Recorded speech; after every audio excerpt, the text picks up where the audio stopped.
पढ़ा था। हम लोगों ने कहा था it is simply inflammation of liver. तो ढेर सारे कॉजेज हो सकते हैं, इनको अभी मैं सही से क्लासिफाई नहीं किया हूं, मैं चाहता हूं तुम लोग पढ़ लो। लास्ट में जब हेपेटाइटिस कंप्लीट हो जाएगा तो प्रॉपरली जो रेलेवेंट होंगे उनको डिटेल में देख लिया जाएगा और बाकी क्लासिफिकेशन देख लिया जाएगा। अभी एक जनरल अंडरस्टैंडिंग के लिए है। Viral hepatitis, example hepatitis B. Toxic hepatitis किसी ड्रग से हो गया, कोई चीज कंज्यूम करने से हो गया, एडिक्शन से हो गया, जैसे आपके एल्कोहलिक हेपेटाइटिस। मेटाबॉलिक डिजीज, जैसे लिवर में कोई चीज डिपॉजिट हो गया, बॉडी की इम्यूनिटी अपने ही खिलाफ हो गई, ऑटो इम्यून हेपेटाइटिस। यहाँ पे हम लोगों ने ये कॉन्सेप्ट देख लिया था जो मेनली इन्वेस्टिगेशन में देखेंगे कि यहाँ पे अनकॉन्जुगेटेड का अपटेक कम हो जाएगा और जो भी कॉन्जुगेट होगा उसका एक्सक्रीशन कम हो जाएगा। तो यहाँ पे आपको अनकॉन्जुगेटेड और कॉन्जुगेटेड बिलिरुबिन दोनों बढ़ा हुआ मिलेगा, लेकिन क्योंकि 20% से भी ज्यादा हो गया तो हम इसे कॉन्जुगेटेड कहेंगे। तो अगर एक चीज हमें बोलना हो तो हम लोग कहते हैं दिस इज प्रीडोमिनेंटली डायरेक्ट या कॉन्जुगेटेड हाइपर बिलिरुबिनीमिया, राइट। फिर यहाँ पे दूसरा कॉन्सेप्ट कहते हैं अगर किसी को हेपेटाइटिस ही हो गया, इसका मतलब लिवर सेल का इन्फ्लेमेशन हुआ, लिवर सेल का डैमेज हुआ, है ना, तो इसका मतलब लिवर सेल का रप्चर भी होगा कभी ना कभी, इसके अंदर के कंटेंट बाहर आ जाएंगे। तो जब भी किसी को हेपेटाइटिस हम लोग डायग्नोस करते हैं तो in apart from raised bilirubin we also look for raised SGOT and raised SGPT. Investigation में अभी सिम्टम की तो बात करना बचा हुआ है। तो हम लोगों ने कहा था कि मेनली वायरल हेपेटाइटिस देख लेते हैं। यहाँ पे कुछ हिपेटोट्रॉपिक वायरसेस हैं, ये वायरसेस बॉडी के किसी और ऑर्गन तक जाएंगी ही नहीं, सिंपली ब्लड में जाने के बाद लिवर को रिकॉग्नाइज करके लिवर में जाके इन्फ्लेमेशन करेंगे, hepatitis A to hepatitis E. कुछ और वायरसेस हैं जो पूरी बॉडी में मल्टीपल ऑर्गन्स को अटैक करते हैं including liver, they are cytomegalo virus, Epstein Barr virus and herpes virus, herpes simplex. अब यहाँ पे कल ये कॉन्सेप्ट आपको बताया गया था इंक्यूबेशन पीरियड का। किसी को आज एड्स वायरस से एक्सपोजर हो गया तो पहली चीज तो ये नहीं कि जरूरी है उसको एड्स हो, और दूसरी चीज ये है कि उसको सिम्टम काफी दिन बाद आएंगे। तो वायरस या पैथोजन की एंट्री के बाद कितने दिन के बाद पहला मेजर सिम्टम आ रहा है, इसी को हम लोग कहते हैं इंक्यूबेशन पीरियड, राइट। तो इंक्यूबेशन पीरियड हर एक हेपेटाइटिस वायरस का डिफरेंट होता है। तो यहाँ पे मैंने इंक्यूबेशन पीरियड में कहा था ए और ई एक जैसे हैं, फीको ओरल रूट से फैलते हैं, तो करीब इनका इंक्यूबेशन पीरियड अगर याद करना हो तो 15 टू 150 डेज। इसी तरीके से अगर मैं कहूँ बी और सी दोनों बॉडी के सिक्रीशन से इंक्लूडिंग ब्लड कंटामिनेशन से वर्टिकल ट्रांसमिशन से हो सकते हैं, तो हम लोग कहते हैं इनका incubation period on an average 30 to 150 days.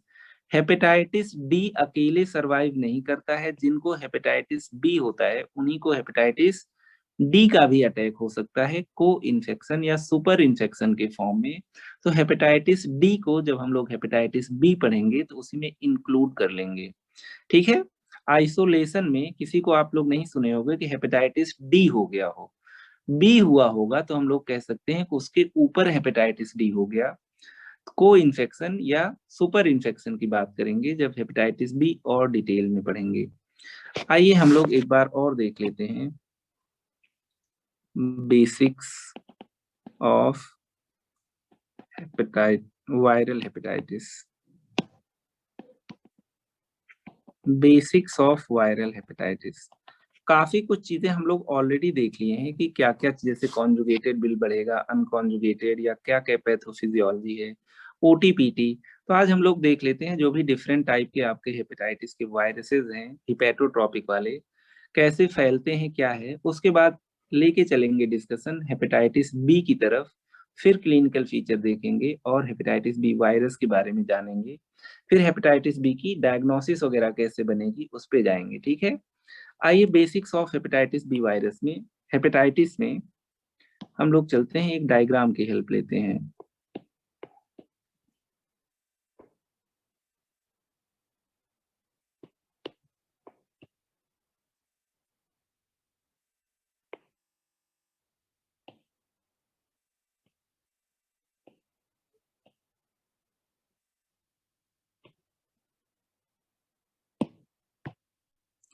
इस डायग्राम को और मैग्नीफाई कर दे रहे हैं, उम्मीद है कि सब लोग इसको देख पा रहे होंगे ठीक ठीक, राइट। इससे ज्यादा जूम की जरूरत होगी नहीं, आप लोग अपने स्क्रीन को शायद जूम कर सकते हो।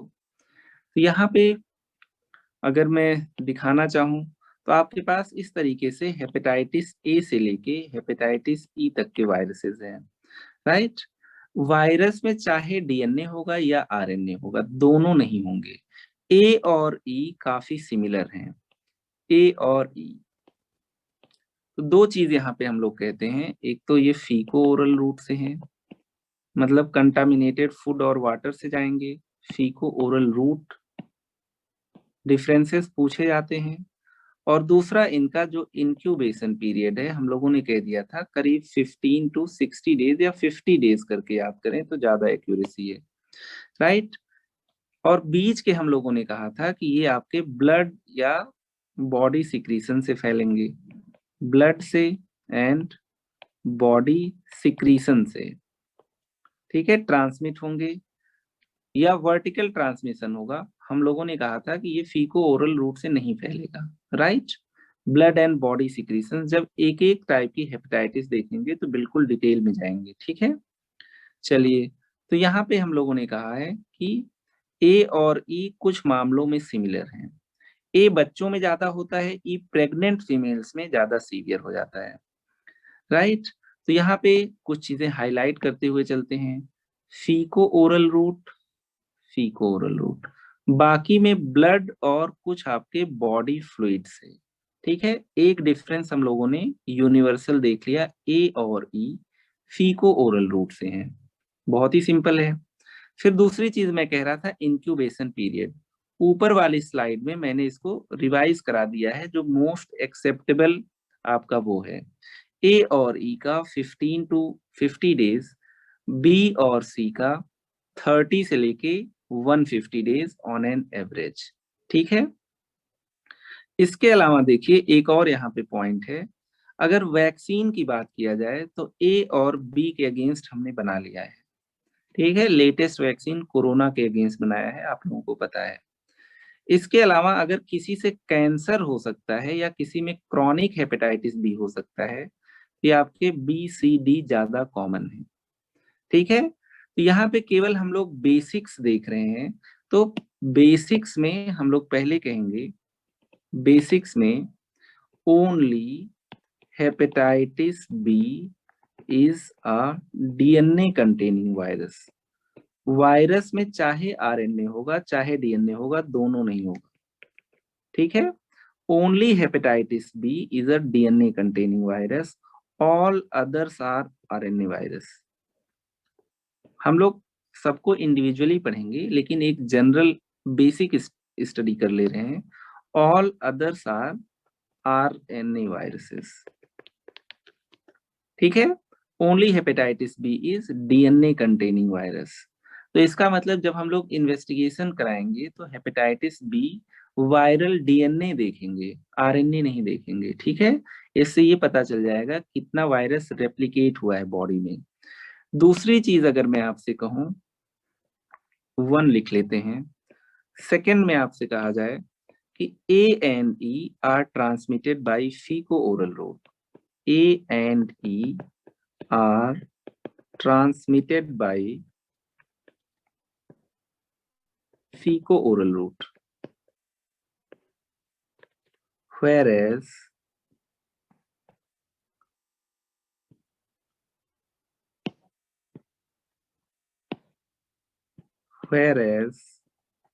others are by blood contamination or via body other body secretions or via by other body secretions। Example मान लीजिए हमने कह दिया वेजाइनल फ्लूइड, ठीक है, या वेजाइनल सिक्रीशंस। दो तो ये जनरल रूल हो गया। इसके अलावा एक और इंपॉर्टेंट चीज है, थर्ड, हेपेटाइटिस बी और hepatitis C, acute viral hepatitis के अलावा क्रॉनिक हेपेटाइटिस भी करा सकते हैं, hepatitis B and hepatitis C, D की बात नहीं कर रहे हैं, apart from causing acute hepatitis, मतलब एक्यूट हेपेटाइटिस तो सब कर देंगे, can also cause chronic hepatitis. हो सकता है जिंदगी में कभी इंसान ठीक ही ना हो, ठीक है, एक बार हेपेटाइटिस बी, हमेशा हेपेटाइटिस बी, एक बार किसी को एड्स हो गया, हमेशा AIDS, chronic hepatitis and even liver cancer, है ना, मतलब ये हो सकता है आगे चल के लीवर की मैलिग्नेंसी करा दे, ठीक है, बहुत इंपॉर्टेंट पॉइंट है। हेपेटाइटिस ए से हेपेटाइटिस होगा, इंसान या तो ठीक होगा या तो निकल लेगा। हेपेटाइटिस बी और सी से हो सकता है हेपेटाइटिस बी सी हो, इंसान को एक्यूट वायरल हेपेटाइटिस हो, बहुत दिक्कत हो, लेकिन जिंदा बच गया हो, आगे चल के हेपेटाइटिस बी वायरस बॉडी से क्लियर ना हुआ हो, ठीक है, और चेंज हो गया हो क्रॉनिक हेपेटाइटिस में, आगे चल के लिवर सिरोसिस में, फिर क्रॉनिक लिवर फेलियर में, फिर पेशेंट की हो सकता है डेथ हो जाए, ठीक है। इंक्यूबेशन पीरियड के बारे में आपको मैंने पहले ही बता दिया था, राइट। लास्ट पॉइंट, इनमें दो के अगेंस्ट हमने वैक्सीन बना लिए हैं, hepatitis A and hepatitis B, hepatitis A and hepatitis B are vaccine preventable, right, बहुत ही सिंपल है। ए वाली वैक्सीन नॉर्मली 1 ईयर पे लगती है, क्योंकि ए बच्चों की डिजीज कॉज करता है। बी हमें आपको भी लग सकता है, सबको लगी भी होगी, हम लोग जितने लोग ये क्लास कर रहे हैं, ठीक है, मेडिकल प्रोफेशनल्स के लिए बहुत ज्यादा जरूरी है। अब यहाँ पे और बात कर लेते हैं फिफ्थ जनरल पॉइंट की, hepatitis B and C can be transmitted sexually by unsafe and unprotected sex, ठीक है, and also वर्टिकल ट्रांसमिशन का मतलब है प्रेग्नेंट मदर से baby, that is mother to baby transmission,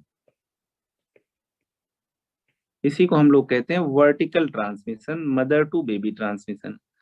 छठा पॉइंट हम लोग यहाँ पे लिख लेते हैं, सिक्स्थ पॉइंट, ये इंपॉर्टेंट जनरलाइजेशन है, याद रखना, ये डिफरेंसेस भी हैं। 6 पॉइंट हम लोग लिख लेते हैं, हेपेटाइटिस ए इज मोस्टली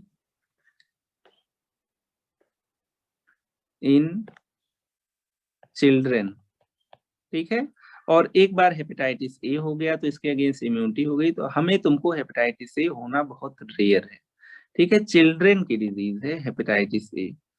अगर यहाँ पे हेपेटाइटिस ई की बात कर लें, 7, हेपेटाइटिस ई की बात करें, तो हेपेटाइटिस ई हो तो किसी को सकता है, causes most severe infection, most severe hepatitis, हो सकता है मुझे हेपेटाइटिस ई हो पता भी ना चले, लेकिन अगर यही हेपेटाइटिस प्रेग्नेंट फीमेल में हो जाएगी तो बहुत दिक्कत है, बहुत severe hepatitis in pregnancy, right. तो ये कुछ इंपॉर्टेंट जनरलाइजेशन थे जिसको जानना बहुत जरूरी है, ठीक है। फिर से इसको देख लेते हैं, इस चार्ट की हेल्प से ही हम लोगों ने देखा है, इंक्यूबेशन पीरियड पहले ही देख लिया था हम लोगों ने, उसे इजी भी बना लिया था, ठीक है। यहाँ पे पहली चीज, हेपेटाइटिस बी ही एक डीएनए कंटेनिंग वायरस है, हेपेटाइटिस ए और ई फीको ओरल रूट से फैलते हैं, ए बच्चों में और ई प्रेगनेंसी में बहुत सीवियर है, बाकी सब वर्टिकल ट्रांसमिशन ब्लड और बॉडी के बाकी सिक्रीशन से भी फैल सकते हैं। सी और डी क्रॉनिक हेपेटाइटिस भी करा सकते हैं, क्रॉनिक लिवर फेलियर करा सकते हैं, और कभी कभी तो लिवर कैंसर करा सकते हैं। A and B vaccine preventable disease है, जब पढ़ेंगे तो वैक्सीन की भी चर्चा करेंगे कि कब और कितनी डोज में लगवाते हैं। हेपेटाइटिस बी और सी सेक्सुअली ट्रांसमिटेड डिजीज के कैटेगरी में आते हैं, और वर्टिकल ट्रांसमिशन भी यहाँ पे पॉसिबल है, Hepatitis A mostly in children. Hepatitis E causes very severe hepatitis in pregnancy. A और E दोनों फीको ओरल रूट से और दोनों का इंक्यूबेशन पीरियड लगभग बराबर है. 8th point, hepatitis D do not exist in isolation. Hepatitis D virus cannot exist in isolation. अगर हेपेटाइटिस डी और हेपेटाइटिस बी दोनों का साथ में इन्फेक्शन हुआ तो को इन्फेक्शन है.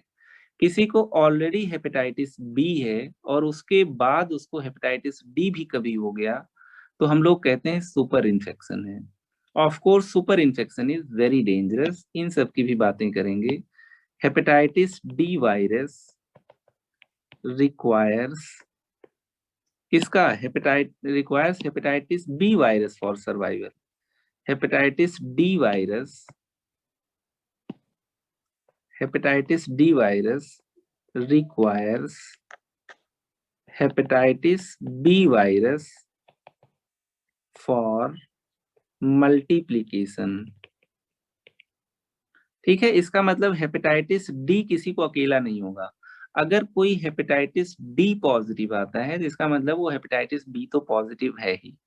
अगर दोनों का इन्फेक्शन साथ साथ हो जाए, मान लीजिए मैंने कह दिया किसी को हेपेटाइटिस बी भी हुआ और हेपेटाइटिस डी भी है, ये आपका को इन्फेक्शन है.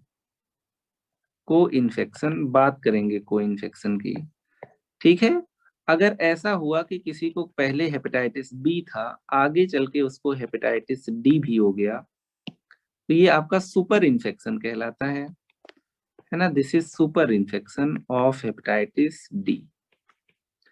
कुल मिला के मैं ये याद कराना चाह रहा हूँ कि हेपेटाइटिस डी अकेले किसी को नहीं हो सकता है. या तो हेपेटाइटिस बी के साथ में होगा या तो हेपेटाइटिस बी हुआ होगा और उसके बाद कभी उसको हेपेटाइटिस डी का भी एक्सपोजर हो गया होगा, जिसका भी फैलने का तरीका जैसे हेपेटाइटिस बी का है ब्लड प्रोडक्ट और बॉडी सिक्रीशन से.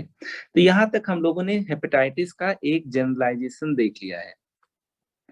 ठीक है, हेपेटाइटिस क्या होता है मोटा मोटा. ठीक है, और हेपेटोट्रॉपिक वायरसेस कितने होते हैं, कैसे फैलते हैं, राइट, कौन डीएनए होते हैं, कौन आरएनए होते हैं, किसकी वजह से किस टाइप के मैनिफेस्टेशंस या किस टाइप से लिवर आपका इफेक्ट हो सकता है. यहाँ तक बहुत सिंपल था. अब हम लोग बात करेंगे एक एक हेपेटाइटिस का इन आइसोलेशन. जो सबसे डेंजरस हेपेटाइटिस है वायरल हेपेटाइटिस में, दैट इज हेपेटाइटिस बी, जो एक तो कभी नेगेटिव नहीं होगा इंसान, चलो ठीक है कुछ परसेंटेज में नेगेटिव हो जाते हैं. फल्मिनेंट हेपेटाइटिस कर सकता है, मतलब तुरंत liver failure with in weeks. और अगर मान लो पेशेंट ठीक भी हो गया तो हो सकता है क्रॉनिक हेपेटाइटिस हो जाए उसको, है ना, कि वायरस कभी बॉडी से निकले ही ना कंप्लीटली. और हो सकता है हेपेटाइटिस क्रॉनिक के ऊपर पेशेंट में लिवर कैंसर भी हो जाए. राइट, तो आइए चलिए आज बात करते हैं हम लोग मेनली हेपेटाइटिस बी की. उसी के साइन एंड सिम्टम्स देखेंगे, राइट, मतलब क्लिनिकल फीचर्स. और फिर हम लोग देखेंगे कैसे इन्वेस्टिगेट करेंगे और हेपेटाइटिस बी का ट्रीटमेंट हमारे पास अवेलेबल है. ठीक है, उसको भी देखेंगे. तो आइए चलिए आज स्टार्ट करते हैं हम लोग हेपेटाइटिस बी.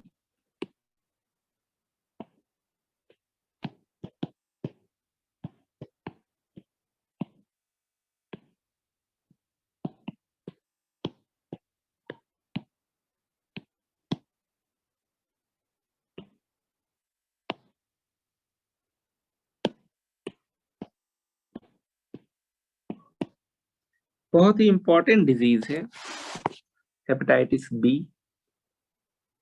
जैसे एचआईवी है वैसे आपका हेपेटाइटिस बी है. और इसकी डायग्नोसिस देखा जाए तो बहुत इजी है, मैनेजमेंट बहुत टफ है. कब हेपेटाइटिस बी वाले पेशेंट को किस कैटेगरी में रखेंगे, symptomatic, asymptomatic, carrier, right, immune, बहुत ज्यादा कॉम्प्लिकेटेड है. लेकिन ठीक है, हेपेटाइटिस बी की थॉरो नॉलेज होना बहुत जरूरी है. सबसे पहली लाइन हम लोग लिखेंगे, it is only DNA containing hepatotropic virus, hepatotropic virus. इसकी बात तो भी हम लोगों ने जस्ट पहले की थी। ऑल अदर्स, ऑल अदर्स में हम लोग कहेंगे all others, that is A C D E are, RNA containing viruses. इसका मतलब अगर हम लोग बाकी में इन्वेस्टिगेशन भेजेंगे तो आरएनए की कॉपीज को चेक करेंगे, डीएनए नहीं। RNA containing hepatotropic viruses, right. तो hepatitis B is the only DNA containing hepatotropic virus. इसके अंदर ढेर सारे एंटीजेंस होंगे जिनके अगेंस्ट ढेर सारी एंटीबॉडीज बनेंगी, और वो एंटीबॉडीज डिफरेंट चीजें इंडिकेट करेंगी। तो यहाँ पे आइए देख लेते हैं structure of hepatitis B virus.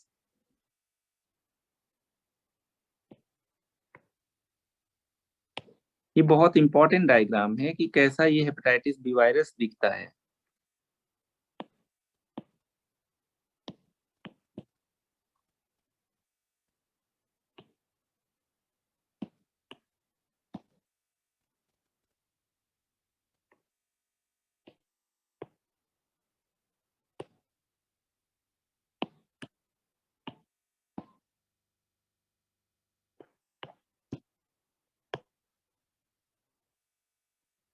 Right, तो यहाँ पे आप लोग देख पा रहे हो, यहाँ पे जो जेनेटिक मटेरियल है ये क्या है, डबल स्ट्रैंडेड डीएनए है।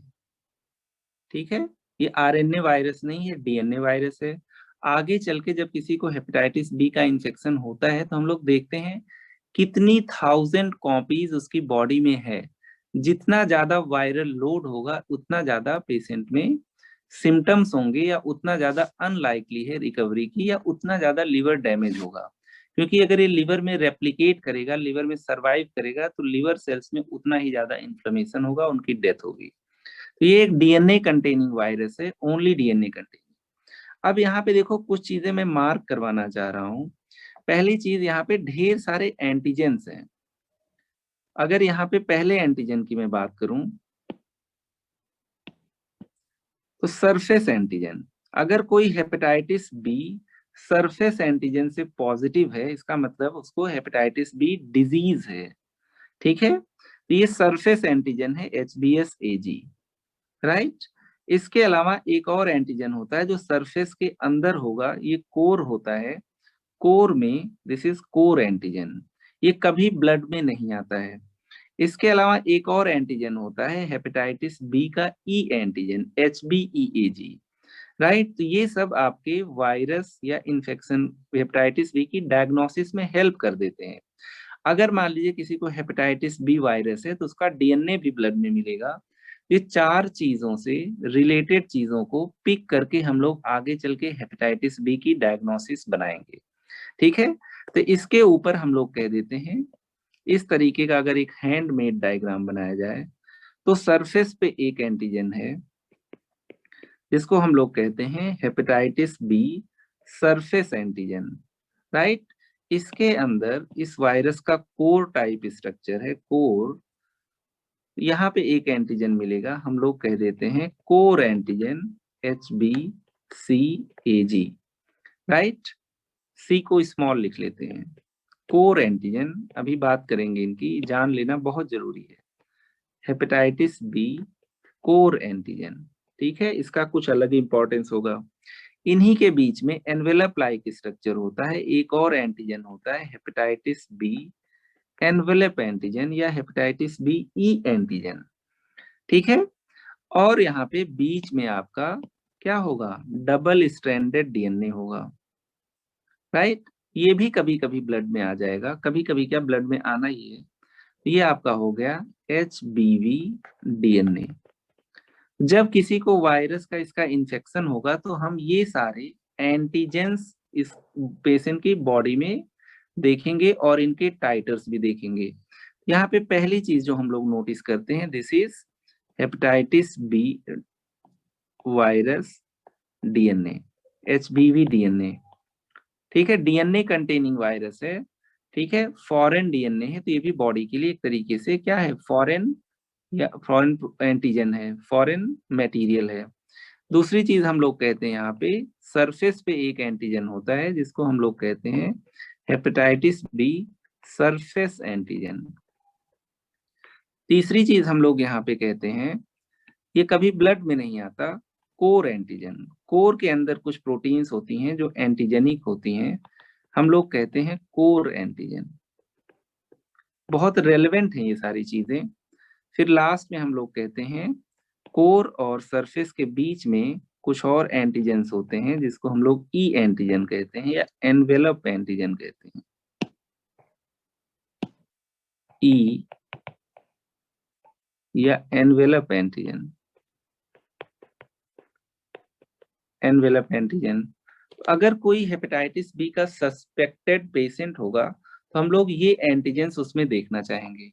इसमें हेपेटाइटिस बी कोर एंटीजन कभी ब्लड में नहीं आएगा, लेकिन जो भी एंटीजन बॉडी में चला गया है उसके अगेंस्ट कभी ना कभी एंटीबॉडी बनेगा, राइट।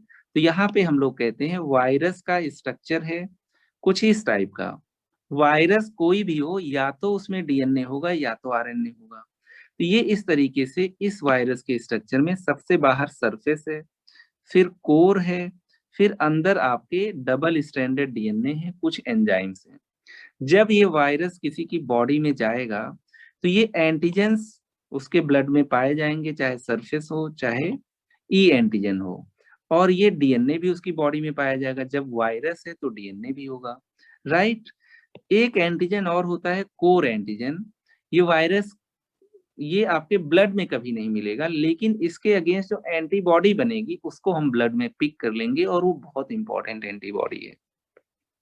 सरफेस में एक एंटीजन सरफेस एंटीजन, कोर में एक एंटीजन कोर एंटीजन, एनवेलप में एक एंटीजन एनवेलप एंटीजन। और हेपेटाइटिस बी का डीएनए तो है ही। किसी की बॉडी में अगर हेपेटाइटिस बी के डीएनए की बहुत सारी कॉपीज हैं, इसका मतलब बहुत सीवियर इन्फेक्शन है, वायरल लोड बहुत ज्यादा है, राइट। और पेशेंट में कॉम्प्लिकेशन होने के चांसेस ज्यादा हैं। तो ये हम लोग यहाँ पे समराइज कर देते हैं मार्कर्स ऑफ हेपेटाइटिस बी। इनमें से हम लोग कह देते हैं hepatitis B core antigen never found in blood, HBCAG never found in blood, ठीक है। बट इसके अगेंस्ट जो एंटीबॉडी बनेगी वो सबसे पहले ब्लड में मिलेगी, पहली antibody. But antibodies against core antigen that is anti IgM HBCAG is seen first। कल बात करेंगे इसकी।